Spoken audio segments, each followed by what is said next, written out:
Di bagian lanjutan ini, setelah kemarin kita memberanikan diri untuk berbagi ilmu makrifat karena dalil yang mengerikan, ternyata semua manusia ini sudah makrifat loh, sudah tahu kepada Allah, sudah bersaksi terhadap Allah Subhanahu wa Ta'ala.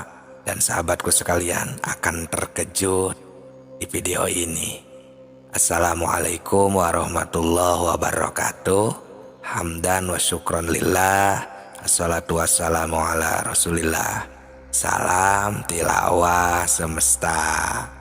Sahabatku, sekarang kita akan melanjutkan pembahasan tentang ilmu makrifat tingkat tinggi, yang mana semua manusia di muka bumi ini, di dunia ini, sudah pada tahu, sudah makrifat, sudah bersaksi kepada Allah Subhanahu wa Ta'ala. Nah, maka pentingnya ilmu makrifat ini, kami di sini berniat agar kita semua bisa kembali mengingat, kembali makrifat kepada Allah Subhanahu wa Ta'ala. Nah, ini untuk referensinya ada di ayat suci Al-Quran surat ke-7 ayat 172 yang berbunyi Bismillahirrahmanirrahim. Wa idh akhadha rabbuka min bani Adam min dzurriyyahim dzurriyyatahum wa asyhadahum ala anfusihim alastu birabbikum qalu bala syahidna an taqulu yaumal qiyamah inna kunna an hadza ghafilin, yang artinya ingatlah ketika Tuhanmu mengeluarkan anak cucu Adam dari sulbi, mereka mengambil kesaksian. Nah, mereka semuanya bersaksi terhadap jiwa mereka, seraya Tuhan berfirman, bukankah aku ini Tuhanmu? Mereka menjawab, ya betul, kami menjadi saksi. Kami bersaksi supaya kamu nanti pada hari kiamat tidak mengatakan sesungguhnya kami orang-orang yang lalai. Nah, ini sahabatku, di dalam ayat ini kita harus betul-betul mengkaji, menghayati, serta mentafakuri secara jernih. Kita akan merasa terkejut yang luar biasa karena ini ayat menggugah hati kita. Di dalam ayat ini Allah memberitahu, Tuhan semesta alam ini memberitahu kepada semua manusia yang ada di dunia ini bahwa ternyata semuanya sudah dipersaksikan terlebih dahulu kepada Allah Subhanahu wa Ta'ala. Dipersaksikannya kapan? Nah, ini ya dijawab di hadis Bukhari. Dijawab langsung oleh Rasul di bab kejadian makhluk.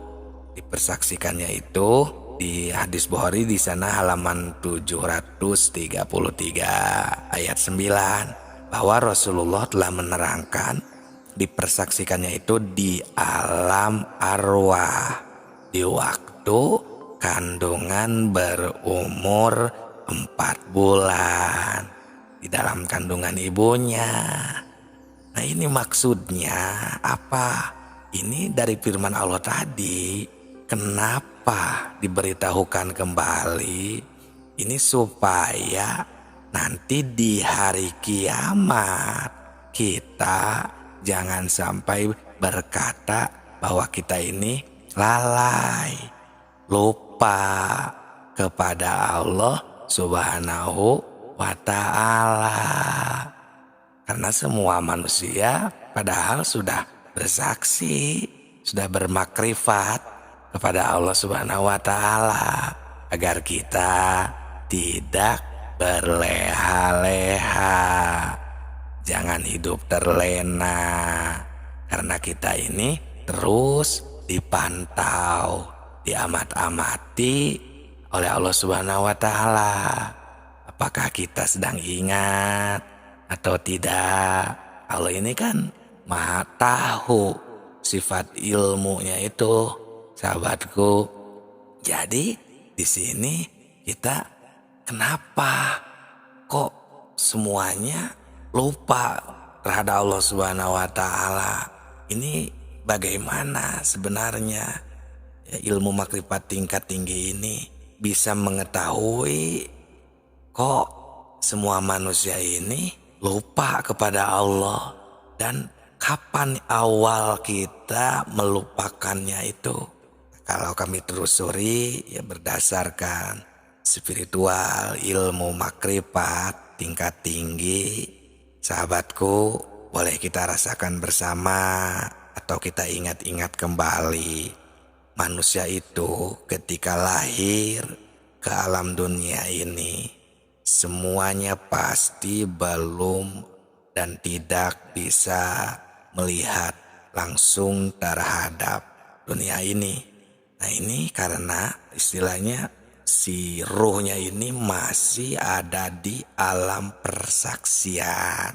Cuman setelah lahir di alam dunia, dia itu si cabang bayi ini mulai merasakan hawa-hawa dunia dan diberi rasa-rasa dunia, seperti merasakan hawa dunia itu dingin, hangat. Terus rasa-rasa dunia seperti rasa air, rasa dari ASI ya, seorang ibu. Nah, terus diberi makan ya, makanan duniawi. Nah, semakin ya dimasukkan haliah duniawi terhadap manusia yang baru lahir ini, nah mulai dia bisa melihat alam dunia ini. Namun, nah di sini ruhnya ini dan si manusia ini dikarenakan sudah bisa melihat dunia ini, jadi mulai lupa semenjak dari sana itu, mulai lupa terhadap persaksian tadi, sahabatku. Nah, disinilah Allah Subhanahu wa Ta'ala mengutus Rasul untuk agar kita semua bisa mengingat kembali dari mana kita asal, mengingat kembali kepada persaksian yang telah kita lupakan. Sekarang untuk mempraktikkan ilmu makrifat tingkat tinggi ini, kita fokuskan ke dalam kegiatan kita sehari-hari. Jangan khawatir, nanti akan masuk ke semua kegiatan, aktivitas, peribadahan kita. Kita fokuskan dalam satu kegiatan seperti sholat. Karena sholat ini pasti dilaksanakan setiap hari, dan setiap agama juga pasti ada ibadahnya masing-masing. Tinggal samakan saja. Assalamualaikum warahmatullahi wabarakatuh. Hamdan wa syukron lillah. Assalatu wassalamu ala rasulillah. Salam tilawah semesta. Ilmu makrifat tingkat tinggi kita akan fokuskan ketika melaksanakan sholat. Karena sholat adalah kegiatan kita sehari-hari. Maaf, semuanya pasti sudah tahu dan bisa melaksanakannya. Nah, tapi tentang sholat ini kita harus tahu bahwa sholat ini tidak sebatas gerakan, ucapan. Terdiri dari 3 definisi dalam sholat ini. Istilahnya ada istilah sholat syariat, sholat thariqat, dan sholat hakikat. Sholat syariat, ya ini baru semuanya sudah pada bisa syarat-syaratnya, rukun-rukunnya. Syarat sholat kan harus bersih, nah, dengan wudhu kalau sholat syariat. Pokoknya tentang yang gerakan, ucapan, ya, doa, itu jatuhnya sholat syariat. Nah, ketika kita mau ditingkatkan ke yang lebih tinggi lagi, nah, yang dinamakan sholat thariqat. Nah, untuk sistemnya sama saja, ada syaratnya, rukunnya. Kalau tadi sholat syariat dengan wudhu, bersih-bersihnya, salah satunya. Kalau sholat thariqat, bersih-bersihnya ya dengan kita mengaplikasikan pembersihan diri dari hawa nafsu, dari nafsu-nafsu yang lain juga di dalam kehidupan. Nah, nanti akan lebih terasa ketika kita melaksanakan sholat. Karena syariat, thariqat, hakikat, dan makrifat ini harus menjadi satu kesatuan, istilahnya berkumpul, ngagulung kalau istilah Sunda, dalam satu kegiatan agar tercipta sebuah kegiatan yang kalau istilah leluhur itu masagi, semuanya itu sempurna. Nah, itulah sholat thariqat. Dalam kehidupan kita latih, kita pengendalian nafsu agar kita bersih hatinya, tidak hanya bersih jasadnya. Kalau bersih jasad kan tadi secara syariat dengan adus, dengan wudhu itu sudah bersih. Nah, kalau sholat thariqat, pengendalian nafsu tadi dalam kehidupan, rasakanlah nanti ketika sholat akan lebih terasa kekhusyuannya. Untuk definisi ketiga ini biar mudah dipahami saja ya, secara singkat saja. Sholat hakikat ya sama juga sistemnya, ada syarat dan rukunnya juga. Kalau sholat hakikat dengan juhud, juhud ini semacam mengosongkan pikiran kita hanya kepada Allah saja, tidak ada khawatir. Kalau istilah keterangan la khaufun alaihim, ya tidak ada kekhawatiran. Pokoknya lurus saja kepada Allah Subhanahu wa taala, maka akan terlahir ketenangan jiwa, ketenangan ketika sholat, ketenangan batin. Nah, itulah 3 definisi. Maka ketika kita amalkan ketiga definisi ini dalam satu kegiatan, contohnya sholat, maka akan terlahirlah sholat yang khusyuk. Karena untuk video selanjutnya akan berdetail satu persatu tiap gerakan, tiap rukun ya dalam sholat akan kita bongkar, bahas menurut ilmu makrifat. Nah, jika kita memahami, sudah bisa istilahnya yang ketiga tadi, maka akan terlahirlah makrifat. Syariat, thariqat, hakikat, dan makrifat akan tercapai. Tinggal kita wukuf nantinya. Sekarang kita mulai rahasia ilmu makrifat dalam sholat. Yang pertama dimulai dari niat sholat yang benar, karena ini merupakan ilmu makrifat tingkat tinggi. Jadi perhatikan, simak baik-baik, karena ibadah sholat adalah ibadah kita sehari-hari. Assalamualaikum warahmatullahi wabarakatuh. Hamdan wa syukron lillah. Assalatu wassalamu ala rasulillah. Salam tilawah semesta. Niat sholat yang benar itu harus sesuai, harus pas dengan ketentuannya. Untuk bacaan niatnya sudah pada tahu pasti, karena itu adalah kegiatan kita sehari-hari. Cuman di sini masih ada yang belum sesuai. Untuk yang belum sesuai, dimulai dari kita harus memahami niat. Niat itu kan bermaksud menuju qasdu syai'in, bermaksud terhadap sesuatu, itu niat. Nah, berarti untuk niat ini wa maluha al-qalbu, posisinya dalam hati. dan watalafudu biha sunatun. Si niat ini dilafadkan jadi sebuah bahasa, mau bahasa Arab, Sunda, bahasa Inggris, bahasa Indonesia, itu hukumnya sunat. Mungkin untuk membantu boleh, tapi niat yang sebenarnya adalah bermaksud. Nah, jadi kita harus menyatakan di dalam niat sholat itu, ketika takbir Allahu Akbar, kan di dalam hati kita itu niat. Niat ini di dalam ketika takbir tadi, kita harus ada maksud untuk melaksanakan sholat yang akan kita laksanakan, yang sedang kita kerjakan. Kalau sholat maghrib ya berarti kita bermaksud mau melaksanakan sholat ini, sholat maghrib ini, fardholillahi ta'ala. Seperti itu baru bermaksud. Nah, melaksanakan niat itu mau dibarengi sambil berkata silahkan. Seperti niat saya mau melaksanakan sholat maghrib 3 rakaat fardholillahi ta'ala, silahkan.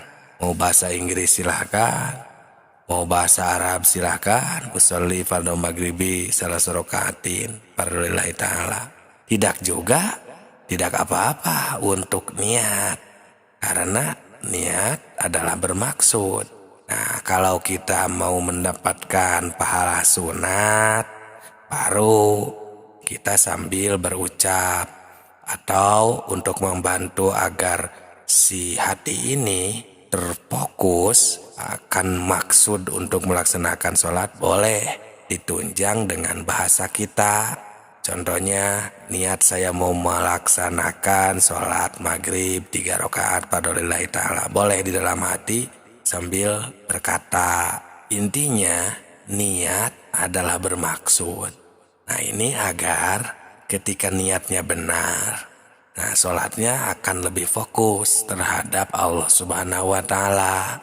Karena di dalam sholat ini bukan hanya sembah raga, sesuai dengan video sebelum ini, ada sembah cipta, ada sembah rasa, agar sholatnya khusyuk, agar diterima oleh Allah Subhanahu wa Ta'ala.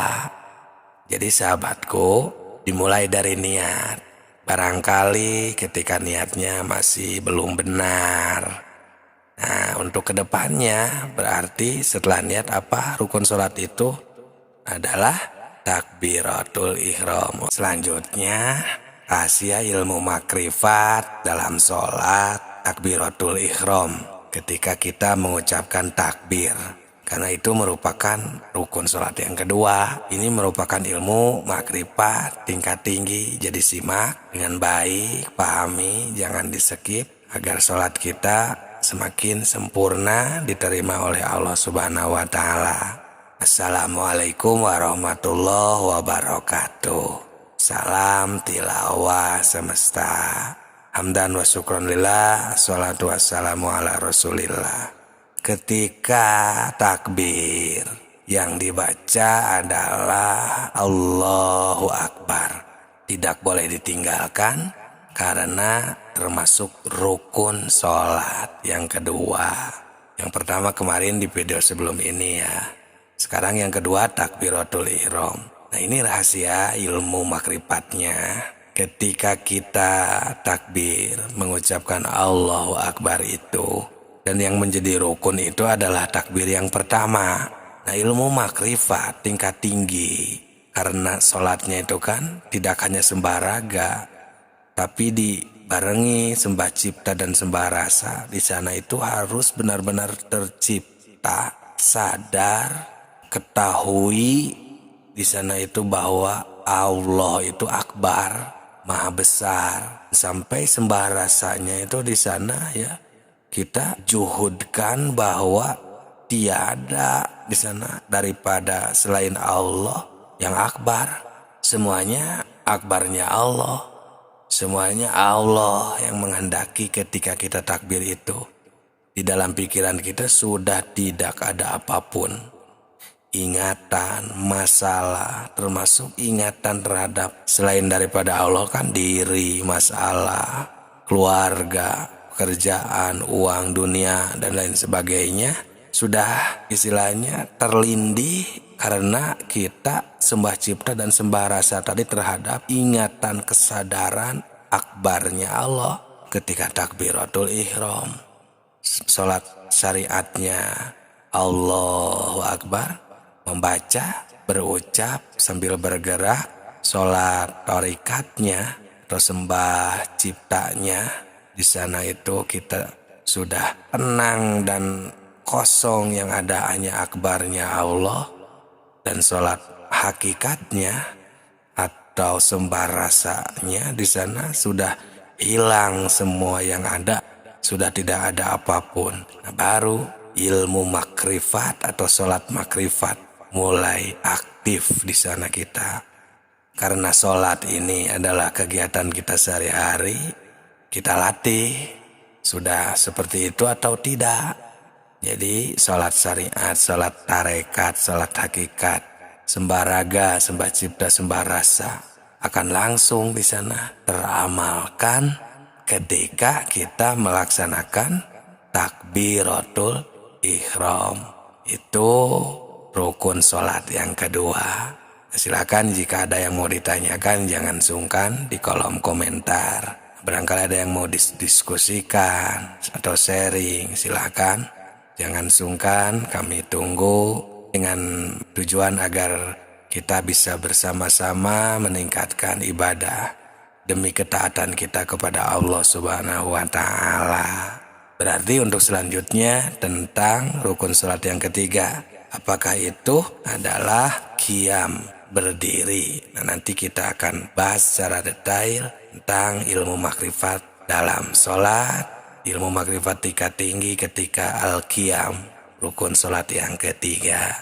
Rahasia ilmu makrifat dalam sholat selanjutnya tentang al-qiyam, rukun sholat nomor 3. Ini ilmu makrifat tingkat tinggi, tentunya simak baik-baik, pahami, jangan di-skip agar bisa melaksanakan sholat dengan sempurna. Karena sholat makrifat terdiri dari sholat syariat, sholat tarekat, sholat hakikat, sembah raga, sembah cipta, sembah rasa. Assalamualaikum warahmatullahi wabarakatuh. Hamdan wa syukron lillah, assalatu wassalamu ala rasulillah. Salam tilawah semesta. Rukun sholat nomor 3 adalah al-qiyam. Al-qiyam itu berdiri.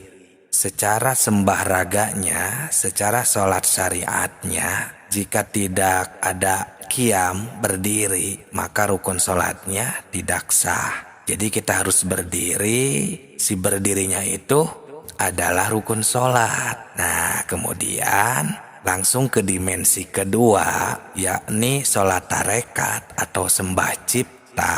Ketika kita berdiri, al-qiyam itu adalah bangkit atau berdiri tegak lurus. Makanya ada istilah yaumil qiyam, hari pembangkitan. Berarti bangkit kolbu kita ketika sedang qiyam, ketika sedang berdiri. Itu untuk dimensi keduanya harus bangkit kolbu kita. Jangan sampai terlena, jangan sampai berpikiran kesana kemari, tapi bangkit hanya kepada Allah Subhanahu wa Ta'ala. Kenapa demikian? Karena jika tidak ada pembangkitan, maka kolbi kita, ruh kita tidak akan ada kesadaran, tidak akan ada ini wajah tuh ya, fokus hati kita terhadap Allah. Sedangkan di dalam sholat ini kan adalah ibadah yang akan diterima oleh Allah maupun ditolak. Nah, sedangkan yang kita harapkan kan ibadah kita ini diterima oleh Allah Subhanahu wa Ta'ala. Jadi mau tidak mau harus al-qiyam, harus bangkit kesadaran tertinggi kita ketika melaksanakan sholat. Nah, di dalam sembah cipta di video sebelum ini kan kita harus bersih dari sifat-sifat tercela atau takholi dan tahalinya juga ya, mendatangkan sifat terpuji. Jadi ketika dalam kehidupan kita sudah bisa mengendalikan agar terhindar dari sifat tercela, maka di dalam sholatnya pun ini akan menjadi lebih mudah ketika kita membangkitkan hati atau mengkiamkan jiwa hati kita kepada Allah Subhanahu wa Ta'ala, agar kita terus mengingatnya bahwa kita ini diberi tenaga, diberi bisa melaksanakan sholat hanya oleh Allah Subhanahu wa Ta'ala, atau istilahnya biqudrotillah, kehendak Allah. Nah, lalu di dimensi ketiganya agar jadi sholat makrifat, kan sholat hakikat itu bersihnya atau pembersihannya adalah juhud. Jadi ketika qiyam, ketika bangkit, maka yang lain seperti pikiran, bayangan, jasad kita, kemauan kita, daya kita, biarkan. Hanya yang bangkit adalah kesadaran kita. Karena aqimis sholata lidzikri, hanya untuk mengingat Allah Subhanahu wa Ta'ala. Jadi yang bangkit di sana itu yang ada adalah ingatan suci kita, sauful qalbi kita kepada Allah Subhanahu wa Ta'ala. Nah, jadi ketika ketiga dimensinya sudah aktif, sholat syariatnya, sholat tarekatnya, sholat hakikatnya, sembah raganya, sembah ciptanya, sembah rasanya, semuanya, maka akan terlahirlah menjadi sholat makrifat. Itulah rahasia ilmu makrifat dalam sholat ketika melaksanakan rukun sholat yang ketiga, yakni al-qiyam. Ini merupakan ilmu makrifat tingkat tinggi. Semoga berkah, semoga bisa menjadi jawaban agar kita bisa khusyuk ketika beribadah. Rahasia ilmu makrifat dalam sholat tentang baca Fatihah. Perhatikan, simak dengan baik karena ini ilmu makrifat tingkat tinggi ketika melaksanakan rukun sholat yang keempat. Assalamualaikum warahmatullahi wabarakatuh. Salam tilawah semesta. Hamdan wa syukran lillah. Assalatu wassalamu ala rasulillah. Sahabatku, masih banyak yang belum paham tentang hal ini karena dikira sholat ini hanya menjalankan kewajiban saja, yang penting sudah melaksanakan saja itu cukup. Padahal karena sholat ini kan ada sholat syariatnya, sholat tarekatnya, sholat hakikatnya, sehingga menjadi sholat makrifat. Karena sebenarnya sholat ini tidak hanya sebatas sah dan batalnya saja, tapi bagaimana sholat ini agar diterima Allah, dan bagaimana yang diterima itu yang seperti apa. Nah, ini kita di rukun sholat yang keempat, yakni membaca Fatihah. Secara sholat syariat, membaca Fatihah itu yang sebagaimana sudah sering kita laksanakan, yang diawali dengan bismillah, diakhiri dengan waladhdallin. Nah, itu adalah bacaan secara syariat, berarti secara fikih, secara tajwid, ya itu sudah pasti hafal semuanya dan sudah lancar untuk membacanya. Nah, sekarang ke dimensi kedua, merupakan sholat tarekat atau sembah cipta ketika kita membacakan bismillah atau al-fatihah ini, sahabatku. Jadi seperti ini, kan kalau sembah raganya itu biarkan si mulut ini, si jasad ini berjalan membacakan surat al-fatihah, karena itu merupakan rukun sholat yang tidak boleh ditinggalkan. Biarkan si mulut ini mengalir karena sudah pasti lancar, hafal. Nah, cuman agar jadi sembah cipta di sini ketika kita membacakan surat Al-Fatihah ini, di sana kita harus ada istilahnya pembersihan, yakni pembersihan dari bayangan-bayangan atau ciptaan-ciptaan ya, ingatan kesana kemari. Yang ada di sana ini kita membacakan saja ta'abud, tidak ada fokus ke selain daripada Allah. Maksudnya kita dibisakan baca, kita